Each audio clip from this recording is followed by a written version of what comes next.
یہ مہینے، یہ سال، یہ دن، یہ راتیں، یہ بڑی تیز رفتاری کے ساتھ میرے بھائیوں یہ آمد و رفت کا سلسلہ جاری و ساری ہے۔ ابھی کل کی بات تھی، ہم سارے کہہ رہے تھے کہ رمضان آنے والا ہے، رمضان آنے والا ہے۔ استقبال رمضان کی تیاریاں ہو رہی تھی، استقبال رمضان پر بیانات ہو رہے تھے، خوشیاں منائی جا رہی تھی، لوگوں کو ذہن دیا جا رہا تھا کہ رمضان آنے والا ہے، رمضان میں یہ کرنا ہے، یہ نہیں کرنا، یہ کرنا ہے، یہ نہیں کرنا۔ علماء ممبروں پر بیٹھ کر لوگوں کو بتاتے رہے۔ آج چند ہی گھنٹوں کے بعد یہ رمضان کا مہینہ ہم سے رخصت ہونے والا ہے۔ وقت اتنی تیزی سے گزر رہا ہے میرے بھائیوں، اتنی تیزی سے کہ آج یہ رمضان کا مہینہ ہم سے جدا ہونے والا ہے۔ آج پورا مہینہ جن لوگوں نے محنت کی ہے ان کی مزدوری لینے کا ٹائم آ گیا ہے۔ پورا مہینہ جنہوں نے رمضان سے پیار کیا ہے، رمضان سے محبت کی ہے، آج کا دن ان کی مزدوری لینے کا دن ہے میرے بھائیوں۔ جب بھی کوئی بندہ محنت کرتا ہے نا، تو محنت کرنے کے بعد جب اس کو مزدوری ملنے کا ٹائم آتا ہے، اس کے دل میں بڑی آرزویں ہوتی ہیں، بڑی التجائیں ہوتی ہیں، بڑی تمنائیں ہوتی ہیں۔ وہ کیا کچھ اپنے دل میں سوچ رہا ہوتا ہے کہ مجھے کیا یہ بھی ملے گا، یہ بھی ملے گا، یہ بھی مل جائے، یہ بھی مل جائے، بڑی اس کے دل میں آرزویں ہوتی ہے۔ تو آج مسلمانوں کے دلوں میں بھی آرزویں ہیں، تمنائیں ہیں، پورا مہینہ انہوں نے محنتیں کی ہیں۔ آج یہ بھی دعائیں کریں گے، یا اللہ ہمارے روزے قبول فرما لے، یا اللہ ہماری قرآن کی تلاوتیں قبول فرما لے، یا اللہ ہمیں بے حساب بخشش کی خوشخبری سنا دے۔ یہ بھی جو ہے ان کے دل میں بھی التجائیں ہوں گی، آرزویں ہوں گی۔ میرے بھائیوں، آج کا جو جمعۃ المبارک کا خطبہ ہے بہت ہی پیاری، میں نے آپ کو باتیں بتانی ہے۔ میں دعا کرتا ہوں اللہ پاک مجھے حق اور سچ بیان کرنے کی توفیق نصیب فرمائے۔ پہلی بات تو یہ ہے کہ ہم نے دعائیں کرنی کیا ہے اللہ پاک کی بارگاہ میں، ہم نے اللہ سے مانگنا کیا ہے، ہم نے رب کی بارگاہ میں التجائیں کیا کرنی ہے میرے بھائیوں۔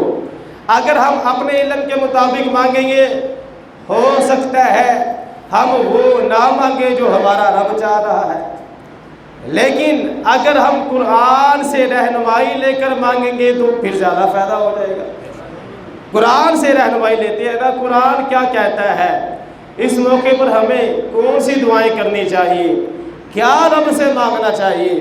میں آپ کو بتاتا ہوں، قرآن مجید کے اندر یہ آتا ہے کہ جناب ابراہیم خلیل اللہ علیہ السلام نے جب خانہ کعبہ کو تعمیر کیا، خانہ کعبہ کو تعمیر کرنا یہ کوئی چھوٹا موٹا کام نہیں تھا، بہت بڑا نیکی والا کام تھا، اور پھر کرنے والے بھی اللہ کے نبی ہیں حضرت ابراہیم خلیل اللہ علیہ السلام۔ جب انہوں نے خانہ کعبہ کو تعمیر کیا، تعمیر کرنے کے بعد انہوں نے اللہ کی بارگاہ میں کچھ دعائیں کی، کچھ التجائیں کی، کچھ آرزویں کی، کچھ تمناؤں کا اظہار کیا۔ اللہ پاک کو حضرت ابراہیم کی وہ دعائیں اتنی پسند آئیں، اتنی پسند آئیں، اللہ پاک نے ان دعاؤں کو قرآن مجید میں ذکر فرما دیا۔ وہ دعا میں آپ کو سنانا چاہتا ہوں کہ حضرت ابراہیم نے کیا دعا مانگی تھی، پھر اس کے مطابق سٹیپ بائی سٹیپ میں بات کروں گا اور سمجھانا چاہوں گا کہ جس طرح حضرت ابراہیم خلیل اللہ علیہ السلام نے پہلی دعا یہ مانگی ہے، ہمیں بھی چاہیے وداع رمضان کے موقع پر ہم بھی اس دعا کو مانگیں۔ دوسری دعا یہ مانگی ہے، ہمیں چاہیے یہ رمضان کے جو الوداعی ہمارے پاس لمحات ہیں، ان لمحات میں ہم ان دعاؤں کو اپنی دعاؤں میں شامل کرنے میرے بھائیوں۔ تو وہ دعا کیا ہے؟ قرآن مجید کے اندر اللہ رب العزت نے ارشاد فرمایا، حضرت ابراہیم خلیل اللہ علیہ السلام نے دعا کی، ربنا تقبل منا انک انت السمیع العلیم ربنا واجعلنا مسلمین لک ومن ذریتنا امۃ مسلمۃ لک وارنا مناسکنا وتب علینا انک انت التواب الرحیم ربنا وابعث فیہم رسولا منہم یتلو علیہم آیاتک ویعلمہم الکتاب والحکمۃ ویزکیہم انک انت العزیز الحکیم۔ یہ دعا مانگی حضرت ابراہیم نے خانہ کعبہ کو تعمیر کرنے کے بعد۔ پہلی دعا سنیں، پہلی دعا ہی بڑی خوبصورت، اور اس دعا میں آپ کے لیے بھی میرے لیے بھی بہت ہی پیارا سبق ہے۔ خانہ کعبہ تعمیر کیا کتنی شانوں والا کام ہے، اور خانہ کعبہ کو تعمیر کرنے والے حضرت ابراہیم ہے، وہ بھی اللہ کے نبی ہے، اور پوری مخلوق میں نبی پاک صلی اللہ علیہ وسلم کے بعد جس ہستی کا اللہ کی بارگاہ میں سب سے زیادہ بلند مرتبہ اور مقام ہے وہ حضرت ابراہیم خلیل اللہ علیہ السلام ہے۔ یہ عقیدہ بھی یاد رکھے سرکار کے بعد اتنے بلند یہ مقام والے ہیں۔ خانہ کعبہ کو تعمیر کرنے کے بعد پہلی دعا ربنا تقبل منا، اے ہمارے رب میں نے یہ جو کوشش کی ہے یا اللہ اس کو اپنی بارگاہ میں قبول فرما، اس کو اپنی بارگاہ میں قبول فرما۔ حضرت ابراہیم کی دعا ہمیں یہ سبق دے رہی ہے، ہماری یہ تربیت کر رہی ہے کہ جب تم نیکیاں کر لو، جب تم کوئی نیک کام کر لو، اللہ سے مانگنا ہے تو سب سے پہلے یہ چیز مانگو یا اللہ یہ جو نیک کام کیا ہے نا اس کو اپنی بارگاہ میں قبول فرما لے۔ دیکھیں کتنے لوگ ہیں جو نیک کام کرتے ہیں، رب کی مرضی رب قبول فرمائے یا نہ فرمائے، کوئی زبردستی نہیں ہے، کوئی زبردستی نہیں ہے، وہ بڑا جبار قہار بھی ہے، رحیم اور کریم بھی ہے، اس کی مرضی ہے۔ اب ہمیں کیا حکم ہے؟ ہمیں حکم یہ ہے کہ پہلی دعا کیا کرنی ہے؟ یا اللہ یہ جو کوشش کی ہے نا اپنی بارگاہ میں قبول فرما لے۔ اب مثال کے طور پہ رمضان کے الوداعی کلمات، الوداعی ہمارے پاس لمحات ہیں، ہم یہ دعا کریں یا اللہ جو تراویح پڑھ سکے ہیں، جو قرآن پڑھ سکے ہیں، یا اللہ جو روزے رکھ سکے ہیں، یا اللہ یہ رمضان کے مہینے میں جتنی بھی تھوڑی بہت عبادت کر سکے ہیں یا اللہ اس کو قبول فرما لے، یا اللہ اس کو قبول فرما لے۔ آج کی دعاؤں میں میرے بھائیوں پہلی دعا آپ نے یہ رکھنی ہے یا اللہ سب سے پہلے ہمارا رمضان قبول فرما۔ رمضان اللہ نے قبول فرما لیا تو پھر پیچھے رہ کے جائے گا۔ پہلی دعا ہی کتنی جامع معنی دعا ہے، کتنی زبردست دعا ہے، ساری دعاؤں کا نچوڑ اور خلاصہ ہے یا اللہ جتنی بھی عبادتیں کی ہیں ان کو اپنی بارگاہ میں قبول فرما لے۔ اور میرے بھائیوں دعا کی قبولیت، کسی بھی عمل کی قبولیت دیکھ لیں کتنی ضروری چیز ہے، کتنی ضروری چیز ہے کہ خانہ کعبہ کی تعمیر کا موقع ہے، دعا مانگنے والی حضرت ابراہیم خلیل اللہ علیہ السلام ہے۔ اگر قبولیت کی دعا نام ہی مانگتے تو قبول تھا کہ نہیں تھا؟ کام کتنا بڑا ہو رہا تھا، خانہ کعبہ کی تعمیر ہو رہی تھی، حضرت ابراہیم کر رہے تھے، اللہ کے نبی تھے، دعا تو قبول ہی قبول تھی میرے بھائیوں، دعا نہ بھی کرتے پھر بھی یہ عمل قبول تھا۔ لیکن ہماری تربیت کے لیے ہمیں یہ بتایا گیا ہے کہ جب تم کوئی نیک عمل کر لو تو پھر پہلے اس کی قبولیت کی دعا کرنی ہے۔ اچھا اس میں بھی علماء کرام نے قرآن و سنت سے کچھ نشانیاں بتائی ہیں۔ آپ کوئی نیک کام کرتے ہیں، آپ کو کیسے پتہ چلے گا اللہ نے قبول فرما لیا ہے؟ میں آپ کو بتاتا ہوں، علماء کرام نے قرآن و حدیث سے کچھ نشانیاں ہمیں بتائی ہیں کہ جب ہم کوئی نیک کام کریں اور ہم یہ پتہ لگانا چاہیں کہ اللہ نے یہ نیک کام قبول کر لیا ہے تو پتہ چل جائے گا۔ پہلی نشانی پتہ کیا ہے؟ پہلی نشانی یہ ہے کہ اگر آپ کو اللہ پاک نے اس نیک کام پر استقامت عطا فرما دی، سمجھ لے اللہ نے قبول فرما لیا ہے۔ ذرا بلند آواز سے کہیں سبحان اللہ۔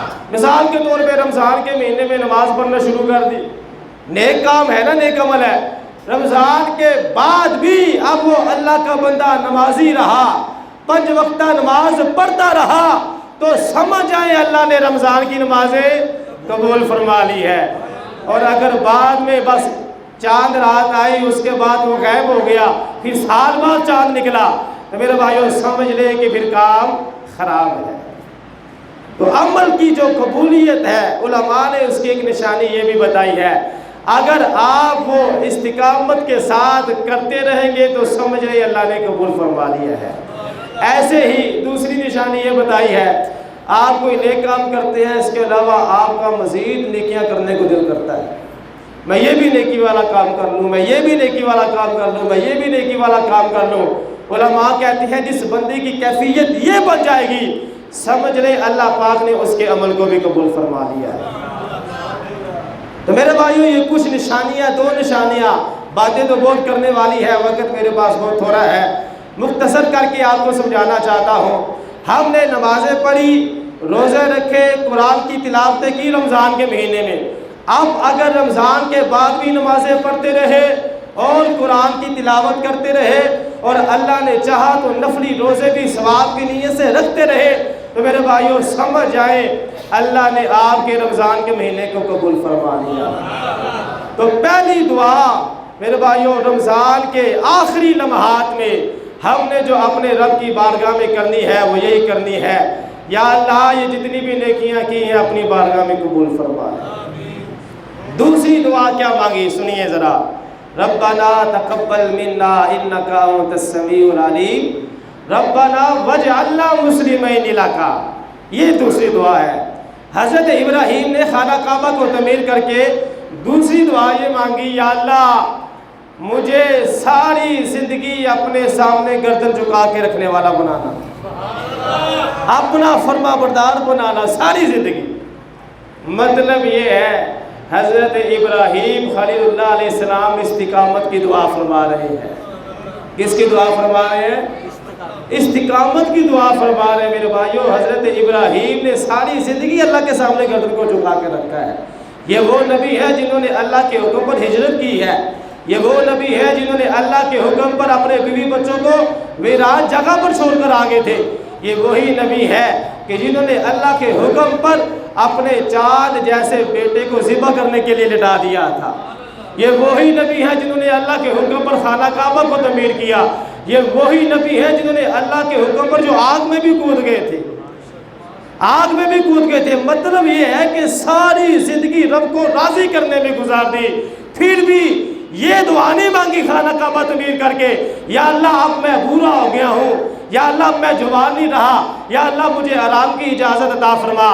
نہیں میرے بھائیوں، ساری زندگی رب کو راضی کرتے رہے، پھر خانہ کعبہ تعمیر کر کے دعا کیا مانگی، یا اللہ جس طرح ساری زندگی تجھے راضی کرتا رہا ہوں، یا اللہ باقیہ جو زندگی رہ گئی ہے اس زندگی میں بھی اپنا فرما بردار بنا کے رکھنا، اس زندگی میں بھی اپنا فرما بردار بنا کے رکھنا۔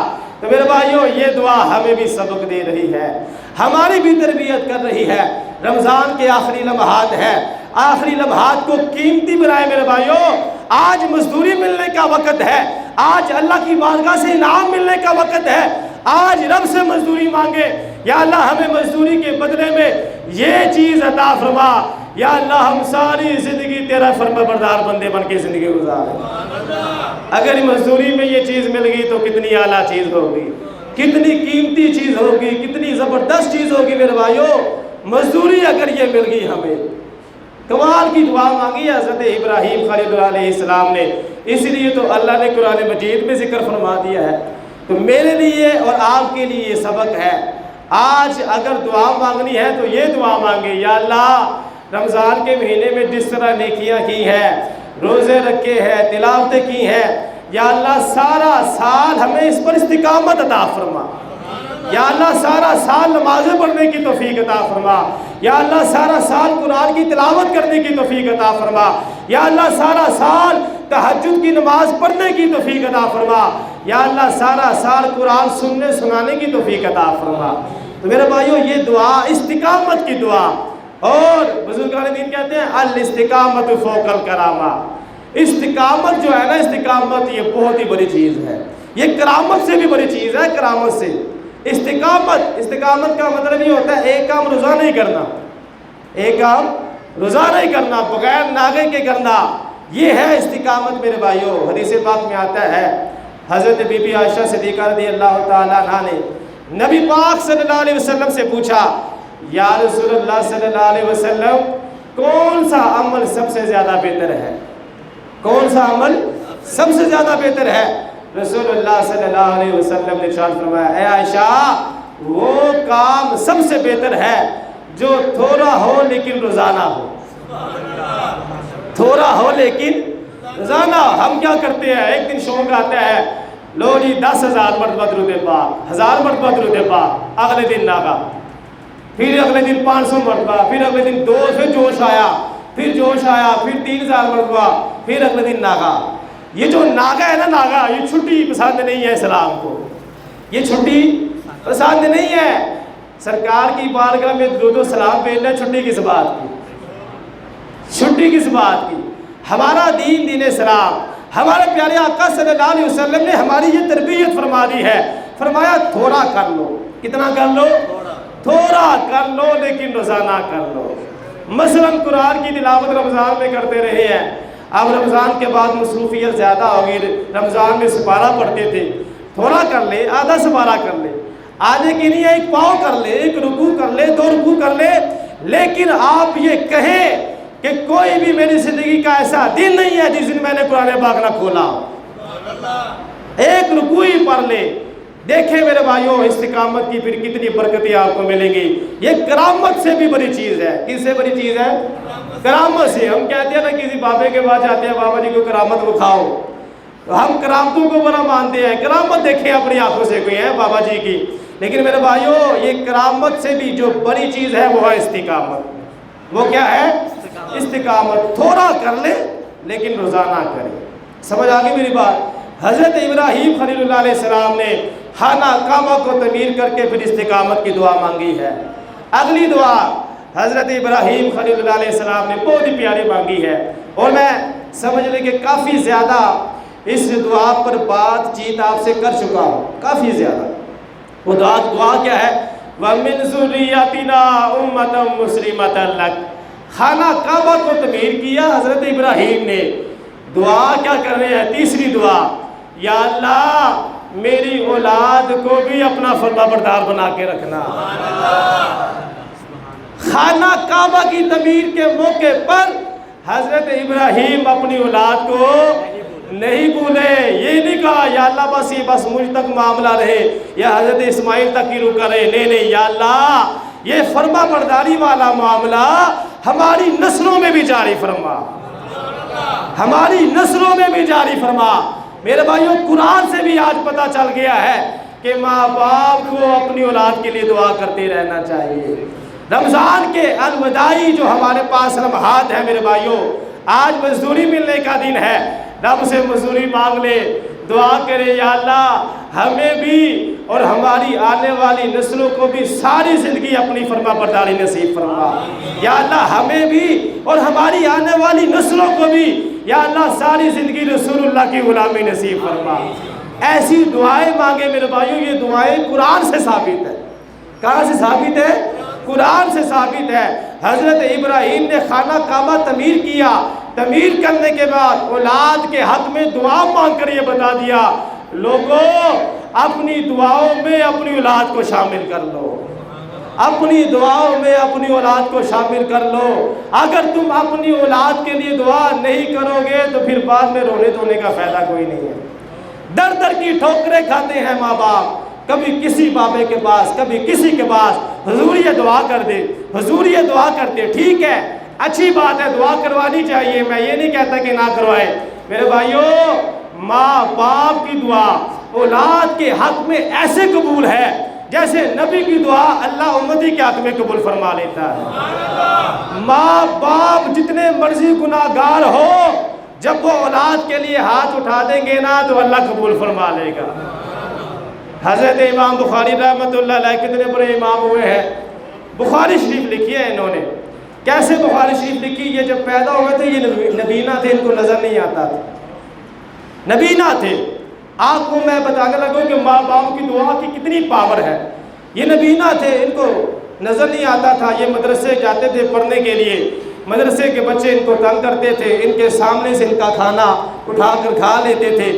امام بخاری رحمۃ اللہ علیہ کو جب بھوک ستاتی تھی یہ روتے رہتے تھے مدرسے میں بیٹھ کر۔ ایک دن ہوا، 2 دن ہوا، ماں کو بتاتے نہیں تھے، دین پڑھنے کا بڑا شوق تھا۔ اب آخر کار ایک دن اپنے گھر میں رو رو کر اپنی ماں کو بتانے لگے کہ میری آنکھیں نہیں ہیں، مجھے نظر نہیں آتا، مدرسے کے بچے مجھے بڑا تنگ کرتے ہیں، میرے سامنے سے میرا کھانا اٹھا لیتے ہیں، میں بھوکا پیاسا وہاں پر بیٹھا رہتا ہوں۔ ماں نے جب اپنے بچے کی اس تکلیف کو سنا، ماں بڑی پریشان ہوئی۔ امام بخاری رحمۃ اللہ علیہ کی ماں عبادت گزار خاتون تھی۔